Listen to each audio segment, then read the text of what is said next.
Hey guys, how's it going? Hope you're doing well. My name is Crown, and today I'm going to read you some very interesting stories that I hope that you're gonna love. And now, without further ado, let's go!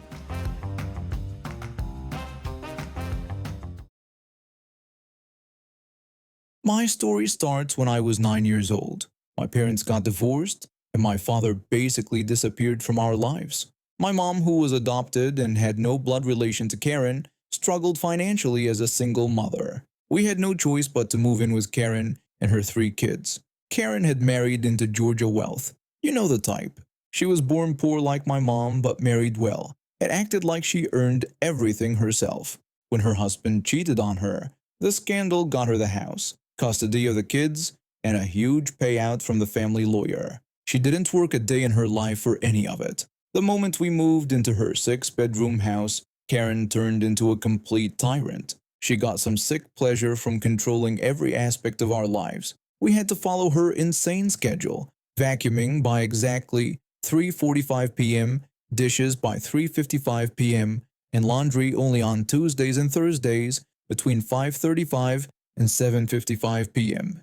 If the washing machine was still running after that time, she'd shut off the power to both units. My mom could only afford to rent one bedroom, so my sister and I had to share it until I was in my second year of high school.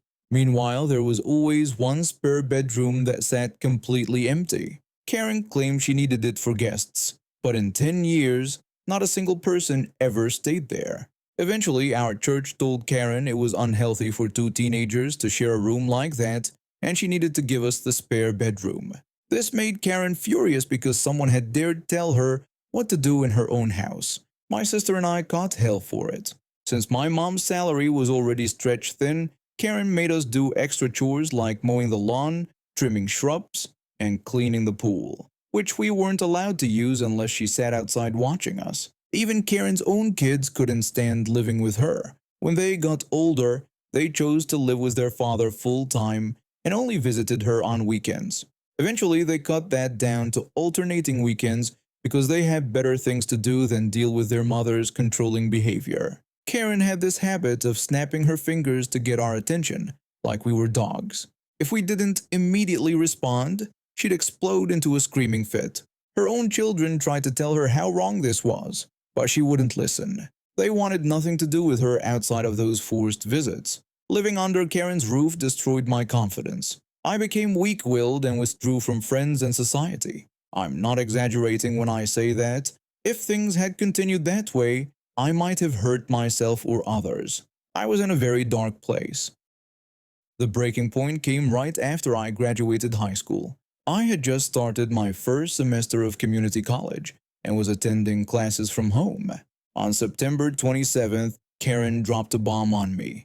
She told me I owed her money for this month's rent, and the same amount for next month too. She said it was the 27th after all, and since I was an adult now, out of high school and working, I needed to pay rent. I completely lost it. I yelled back at her that she couldn't just suddenly decide to charge me rent because she felt like it. I told her I needed 30 days notice and that I had rights. Karen shouted back some nonsense about how she had already discussed this with my mother, and they had decided I needed to pay my own rent now. For the first time in my life, I found the backbone to stand up to her.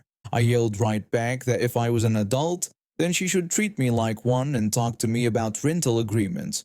I told her I would start paying rent in 30 days, starting the first of the month. I turned my back and walked away with my fists clenched tight. I was furious but trying to cool off. Karen saw my fists and started screaming that I was going to attack her. I wasn't, I just needed to get away and clear my head. She kept snapping her fingers behind me, trying to get my attention, but I ignored her. When I turned the corner, she grabbed my wrist hard and yelled that she wasn't finished talking to me. I threw my clenched fist forward to break her grip while keeping my stride. Her grabbing arm slammed hard into the corner of the wall. She screamed in pain, but I left the house immediately. Karen called the cops and tried to press charges against me. She went to the hospital with a fractured wrist and got a cast. But here's the thing, her story kept changing every time she talked to the police, while mine stayed exactly the same. I can still remember every detail of that moment, the smell in the house, which lights were working, everything. I got kicked out and banned from visiting my mom and sister at the house. Honestly, I was relieved. I never wanted to see Karen again. My mom and sister and I would meet at the local diner instead, where we could actually be ourselves instead of walking on eggshells. A few years later, my mom finally wised up and moved out. She got help from the church, invested wisely, and after the 2008 housing crisis, she was able to buy her own place. She cried tears of joy knowing my sister and I could visit anytime. Over the years, I managed to forgive Karen. Not forget, but forgive. When she has no power over people, she's somewhat tolerable. My cousins heard my side of the story and know what kind of person I really am versus what their mother is. They believe me that I never actually hit her, despite what she still claims. But while I forgave what Karen did to me, I could never forgive what she did to my mother, keeping her in financial hardship for a decade while sitting on a bank account full of cash. Or what she did to my sister, making a 16-year-old pay $5,000 when the water heater burst, while Karen and my mom were away for the weekend. Karen insisted it was my sister's responsibility to watch the house. Complete nonsense. It's not a teenager's job to maintain appliances or pay for flood damage. I've had almost no contact with Karen for nearly 2 decades now, but I stay close with my cousins. I work for the government now. I've worked incredibly hard to get where I am. I'm known for being truthful and giving good financial advice, so my cousins often ask me about investments and money matters. They always relay this information to their mother, who has no business sense whatsoever. All that money from her divorce settlement, house sale, and investments, pretty much gone. Karen has always been terrible with money despite acting like she's some financial genius. That's when I saw my opportunity for revenge. I spent years planning the perfect trap. Through my government work, I had access to information about future development projects. I let slip to my cousins about some real estate plans near where Karen was living. I told them how the land might be worth a lot more because of future development. The information I gave them was partially true. There really were newspaper articles and construction signs visible on Google Maps about development in the general area. But I made sure to exaggerate and add fabricated details about specific locations, backing them up with real information from real estate websites and actual projects I worked on.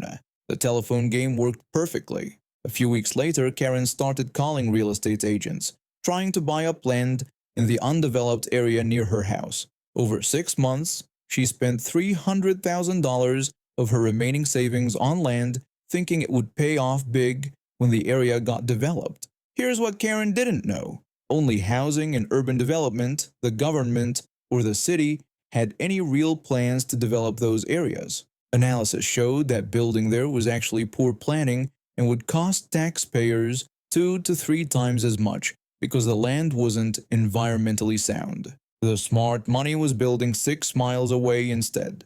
It's been over 2 years since Karen bought that worthless land. She refuses to sell unless she gets back at least what she paid for it, because she's stubborn like that. But my cousin just told me the land value has dropped significantly because it's not environmentally sound for commercial building, even though it's zoned for commercial use.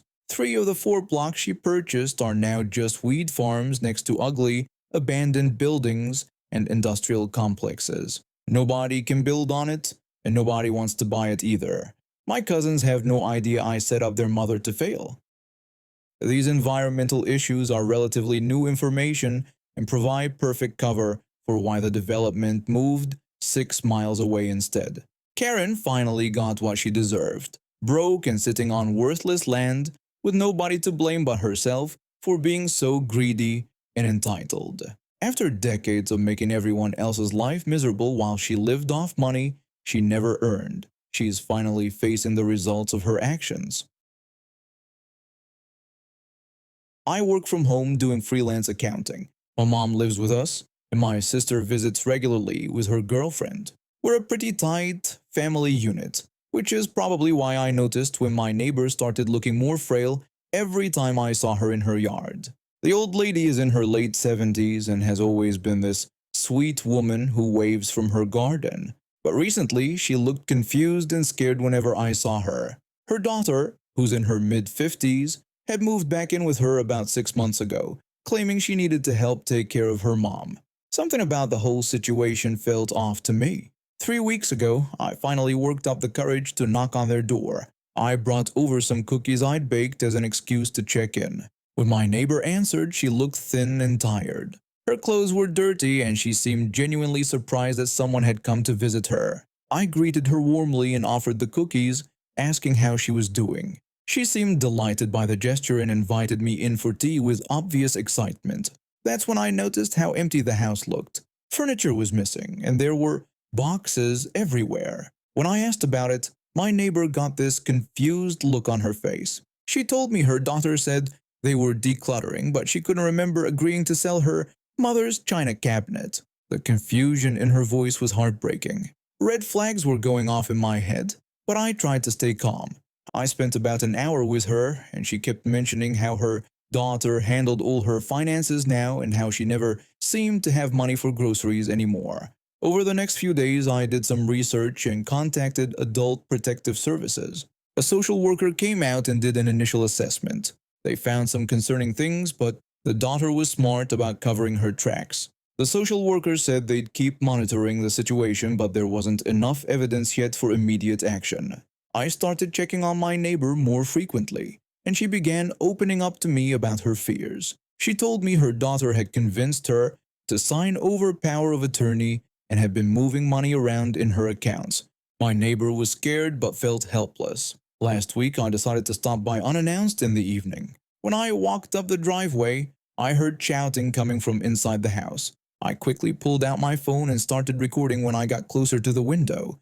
What I saw made my blood boil. The daughter was screaming at my neighbor, calling her terrible names that I won't repeat here. Then I watched in horror when she actually slapped the old woman across the face. The daughter was yelling about how her mother was a stupid old woman who needed to stop asking about money. She insisted that she was handling everything and that her mother needed to shut up about it.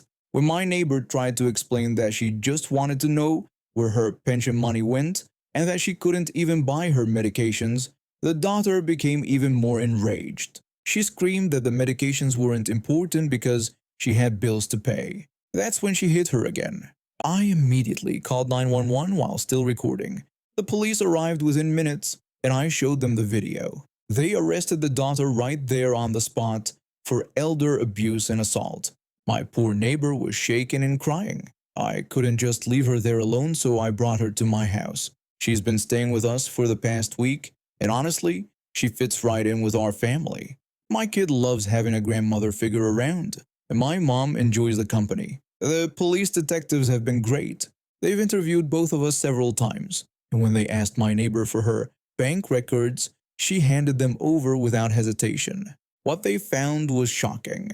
The detective explained to my neighbor that they had gone through her financial records and asked if she was aware that over $500,000 had been withdrawn from her savings accounts over the past 3 years. My neighbor was stunned, saying she thought she only had about $50,000 left. The detective then revealed there was more bad news. They had found evidence that $90,000 from her pension funds had also been stolen. The detective explained that the daughter had been systematically draining her mother's accounts, forging signatures, and using her power of attorney to steal nearly $600,000 total. Someone could do that to their own mother. Yesterday was the preliminary hearing. I couldn't go myself because I had work commitments, but I asked my friend who works at the courthouse to attend and let me know what happened. When she called me afterward, I could hardly believe what she told me. My friend said the prosecutor had asked the judge to hold the daughter in jail without bail until trial. When I asked if the judge had agreed, she told me that not only had the judge agreed, but he had also said the courts take elder abuse very seriously. The daughter was looking at a minimum of 16 months in prison, possibly up to 26 months. When I asked about the money, my friend explained that the prosecutor said they were going to work on recovering the stolen funds. Apparently, they could trace most of it. The courts are so backed up that her trial won't happen for another 7 weeks. So this entitled woman, who thought she could steal from her own mother, is sitting in jail right now, probably wondering how her perfect plan fell apart.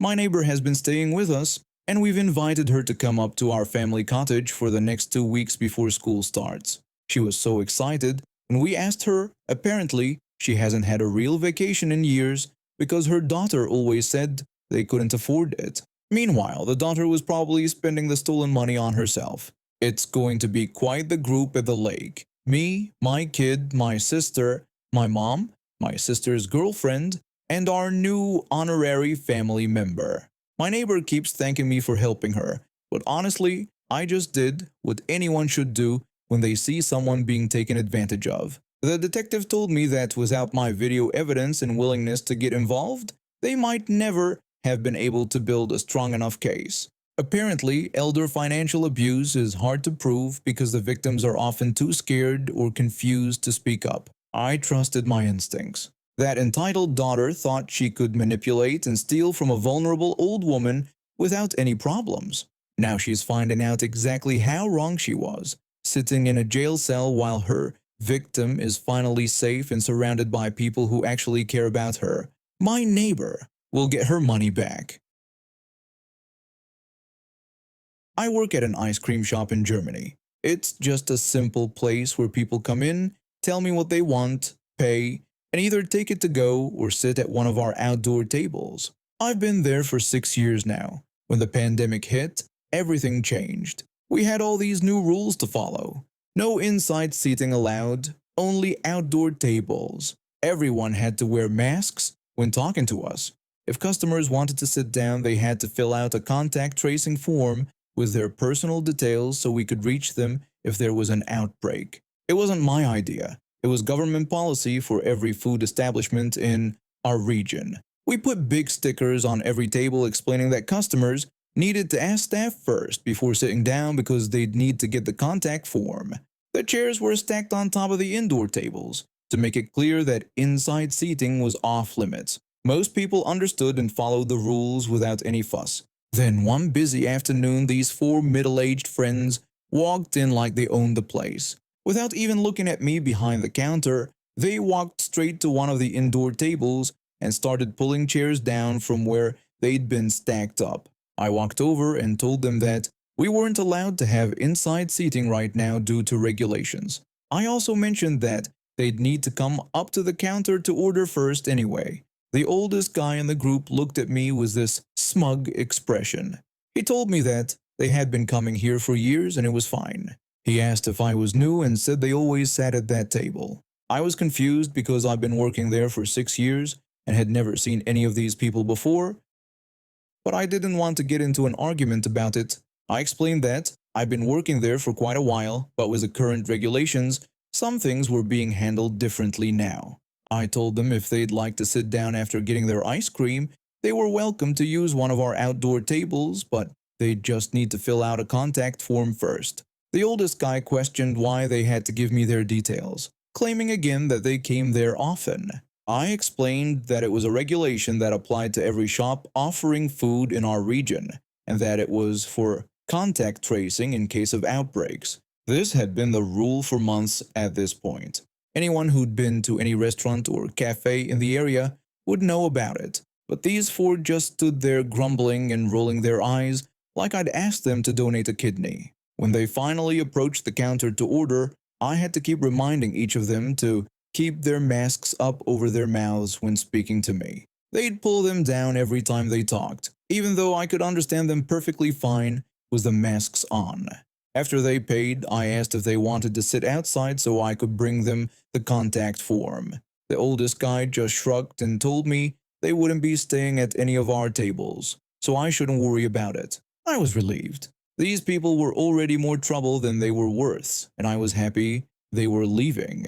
They walked out, and I went back to serving other customers. The afternoon got busy, and after about 20 minutes, I finally had a chance to go outside and clean the tables that previous customers had used. I stepped outside with my cleaning supplies and looked around at our outdoor seating area. Everything seemed normal until I looked to my left around the corner of the building. There they were. All 4 of them sitting at the one outdoor table that wasn't visible from inside the shop, happily eating their ice cream like nothing had happened. When they noticed me, They just stared. One of the women actually rolled her eyes again. I sighed and went back inside to get a contact form. Policy was policy, and I didn't want to get in trouble with my manager. I walked back over to their table with the paper and told them they'd need to fill in their details before they left. More blank stares. I felt awkward standing there, so I just turned around to head back inside. When I was walking away, I heard one of them mutter behind me, questioning why the policy applied to them. I called back over my shoulder that it was simply the policy we had to follow. I went back to work serving other customers and trying not to think about the situation. About 15 minutes later, I remembered to check on them again. When I looked around the corner, they were gone. The contact form was still sitting on the table, completely blank and untouched. I walked over to clean up their table and saw what they had left behind. It was absolutely disgusting. There was ice cream smeared all over the surface, dripping down the sides, and somehow even on the seats of the chairs. It looked like they'd had a food fight instead of actually eating. I've never seen adults make such a mess at a simple ice cream shop. When I stood there scrubbing melted ice cream off every surface, I thought to myself that if they didn't want to follow basic health protocols, that was their choice. If someone at a nearby table had been infected and they could have been notified to get tested, well, that wasn't my problem anymore. The whole experience just reminded me why these regulations existed in the first place. Most of our customers understood that we were all trying to get through a difficult time together by following some simple rules. But there's always that small group of people who think they're above it all, that the rules apply to everyone except them. What really got to me wasn't just their refusal to follow the guidelines, it was their attitude. The way they acted like longtime regulars when I'd never seen them before. The way they treated me like I was stupid for enforcing policies that every business in the area had to follow. And then leaving such a disgusting mess for me to clean up, like I was their personal servant. I've dealt with difficult customers before, but this group really took it to another level. At least when they finally left, they didn't come back. And now we have reached the end of today's stories. Thank you for watching, and see you next time.